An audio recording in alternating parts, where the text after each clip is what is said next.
আন্তর্জাতিক ভূ-রাজনৈতিক প্রেক্ষাপটে এক ভয়ানক মোড় নিচ্ছে বর্তমান বিশ্ব। যুক্তরাষ্ট্রের একতরফা নীতিমালা, আক্রমণাত্মক কূটনীতি এবং সামরিক তৎপরতা নিয়ে বিশ্বজুড়ে উদ্বেগ বাড়ছে।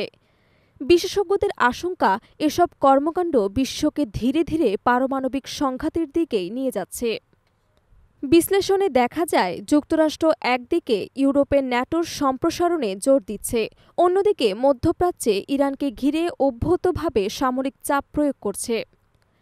পাশাপাশি পূর্ব এশিয়ায় চীনকে মোকাবিলায় তাইওয়ান ইস্যুতে সরাসরি হস্তক্ষেপ করেছে, যা শুধু ওই অঞ্চলেই নয়, গোটা বিশ্ব ব্যবস্থাকে অস্থিতিশীল করে তুলেছে। সম্প্রতি মার্কিন যুক্তরাষ্ট্র এবং ইসরায়েল যৌথভাবে ইরানের ৩টি পরমাণু স্থাপনায় সামরিক হামলা চালায়, যার নাম ছিল অপারেশন মিডনাইট হ্যামার। এই অভিযানে ইরানের নাতানজ, ফর্দো এবং ইস্পাহান পারমাণবিক স্থাপনাগুলোকে লক্ষ্য করে চালানো হয় ক্ষেপণাস্ত্র এবং ড্রোন হামলা। যদিও যুক্তরাষ্ট্র এই হামলাকে নির্দেশনামূলক বার্তা হিসেবে আখ্যা দিয়েছেন, কিন্তু বিশ্লেষকরা বলছেন এটিকে এক ধরনের পূর্বসূচি হামলা বা কৌশলগত উস্কানি হিসেবে দেখছেন। এর ফলে কেবল ইরান নয়, গোটা মধ্যপ্রাচ্যে এক অনির্ভরযোগ্য নিরাপত্তা সংকটে পড়েছে। এরই মধ্যে ইউক্রেন সংকট ঘনীভূত হচ্ছে। রাশিয়া এবং ন্যাটো জোটের মধ্যকার সংঘাত ক্রমে সামরিক প্রতিদ্বন্দ্বিতায় রূপ নিচ্ছে। ন্যাটোর পক্ষ থেকে ইউক্রেনকে অস্ত্র সরবরাহ এবং গোয়েন্দা সহায়তা বৃদ্ধির পাশাপাশি কৌশলগত হস্তক্ষেপ ক্রমে সরাসরি সংঘাতে পরিণত হওয়ার ইঙ্গিত দিচ্ছে। রাশিয়ার পক্ষ থেকেও একাধিকবার পারমাণবিক পাল্টা হামলার হুমকি এসেছে। এতে পুরো ইউরোপসহ বিশ্ব এক অজানা আতঙ্কে দিন কাটাচ্ছেন। প্রিন্সটন বিশ্ববিদ্যালয়ের এক গবেষণাপত্র প্ল্যান এ অনুযায়ী, যদি যুক্তরাষ্ট্র এবং রাশিয়ার মধ্যে পূর্ণমাত্রার পারমাণবিক যুদ্ধ শুরু হয়, তবে মাত্র কয়েক ঘণ্টার মধ্যেই ৯ কোটির বেশি মানুষ হতাহত হতে পারে। এই গবেষণা কেবল সম্ভাবনার হিসাব নয়, বরং এটি বিশ্বকে সতর্ক করার উদ্দেশ্যে এক বাস্তবভিত্তিক পূর্বাভাস।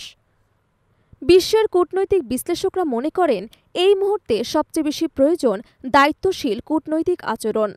যুক্তরাষ্ট্রের একতরফা এবং আগ্রাসী নীতির বদলে এখন সময় এসেছে পারস্পরিক শ্রদ্ধা, বহুপাক্ষিক আলোচনা এবং প্রতিরক্ষা নিয়ন্ত্রণ সংক্রান্ত চুক্তিগুলোর প্রতি সম্মান প্রদর্শন করা। কারণ একটি পরমাণু সংঘাত কেবল প্রতিপক্ষ রাষ্ট্রকে ধ্বংস করবে না, বরং পুরো মানবজাতির অস্তিত্বই বিপন্ন হয়ে উঠবে। এছাড়া এই উত্তেজনার জেরে বিশ্বজুড়ে বাড়ছে সামরিক ব্যয়, অস্ত্র প্রতিযোগিতা এবং ঘৃণাভিত্তিক রাজনীতি। ছোট ছোট দেশগুলো চাপের মুখে নিজেদের নিরাপত্তা নিশ্চিত করতে নতুন করে পারমাণবিক অস্ত্র অর্জনের কথা ভাবছে, যা বিশ্বকে এক ভয়াবহ নতুন অস্ত্র প্রতিযোগিতার দিকে ঠেলে দিচ্ছে। এই পরিস্থিতিতে আন্তর্জাতিক সম্প্রদায়ের দায়িত্ব এখন অনেক বেশি। শুধুমাত্র মার্কিন নেতৃত্ব নয়, চীন, রাশিয়া, ইউরোপীয় ইউনিয়ন সহ জাতিসংঘকেও অবশ্যই সক্রিয় এবং নিরপেক্ষ ভূমিকা পালন করতে হবে।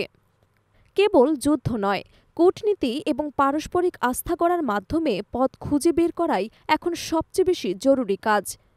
অতএব প্রশ্ন উঠেছে, যুক্তরাষ্ট্র কি পারমাণবিক উত্তেজনার আগুনে ঘি ঢালতে চলেছে, নাকি এটি নিজেই একটি অজানা ভবিষ্যতের দিকে ধাবিত হচ্ছে? তবে ইতিহাস বলে, যুদ্ধ শুরু করা সহজ, কিন্তু তার পরিণতি অনিয়ন্ত্রিত এবং ভয়াবহ। এখনও সময় আছে পিছিয়ে আসার, কথা বলার কিংবা শান্তি প্রতিষ্ঠার। না হলে হয়তো ভবিষ্যৎ ইতিহাসে এই সময়টিকে মনে রাখা হবে সেই মুহূর্ত হিসেবে, যখন মানবজাতি নিজের ধ্বংস নিজে ডেকে এনেছিল।